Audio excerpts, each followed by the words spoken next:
നമ്മളെ SIR അതൊക്കെ എണ്ണയിട്ട യന്ത്രം പോലെ ഇവിടെ നടക്കും. അതിന്റെ ഉദ്യോഗസ്ഥന്മാരെ ഏൽപ്പിച്ചിട്ടുണ്ടല്ലോ, അവരൊക്കെ അത് മുറ പോലെ ചെയ്യും എന്ന് പറഞ്ഞിട്ട് കാര്യമില്ല.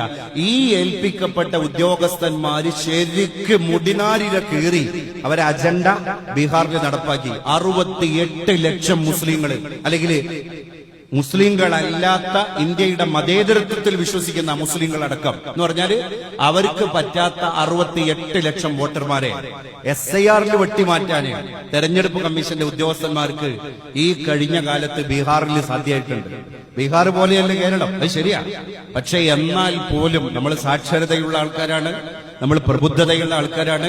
ഇതിൽ ഗൗരവമായിട്ട് എന്ന് പറഞ്ഞാല് ഈ SIRന്റെ ഫോം ഫില്ല് ചെയ്യാൻ വേണ്ടി നമ്മളെ വീട്ടിലേക്ക് ഇതുമായി ബന്ധപ്പെട്ട ഉദ്യോഗസ്ഥര് വരല് നമ്മൾ പരിചയമുള്ള ആൾക്കാരൊന്നും ആവൂല ചിലപ്പോ. അപ്പൊ അവര് വന്നിട്ട് ഈ കാര്യം ചോദിക്കുമ്പോ ഇവിടെ ആളില്ല, ഇവിടെ അങ്ങനെയാണ്, ഇവിടെ എങ്ങനെയാണ്, നിങ്ങൾ പിന്നെ വരിയെന്ന് പറഞ്ഞ ഒരു അഴകുഴമ്പൻ വർത്തമാനം നമ്മൾ ഒരിക്കലും പറയാൻ പാടില്ല.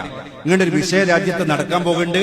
കേരളത്തിലെ SIR വോട്ടർ പട്ടിക പുനഃപ്രസിദ്ധീകരിക്കുന്ന സമയം ഈ പറഞ്ഞ ഡേറ്റുകൾക്ക് ഉള്ളിലാണ് എന്ന കൃത്യമായ ബോധം നമുക്കെല്ലാവർക്കും ഉണ്ടായാലേ നാളെ നമ്മൾ ആരാന്റെ ഊരയിൽ കൂര കെട്ടേണ്ടി വരാതെ, രാജ്യത്തെ അഭയാർത്ഥികളാകേണ്ടി വരാതെ നമ്മുടെ കുട്ടികൾക്ക് അഭിമാനകരമായ അസ്തിത്വത്തിലൂടെ മുന്നോട്ട് പോകാൻ കഴിയുള്ളൂ.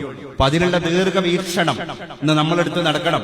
നമ്മളായിട്ട് ബന്ധപ്പെട്ട നമ്മുടെ പഞ്ചായത്ത് മെമ്പറോട്, നമ്മളുമായി ബന്ധപ്പെട്ട കൗൺസിലർമാരോട് നിരന്തരം ഈ കാര്യങ്ങളെ തിരക്കണം.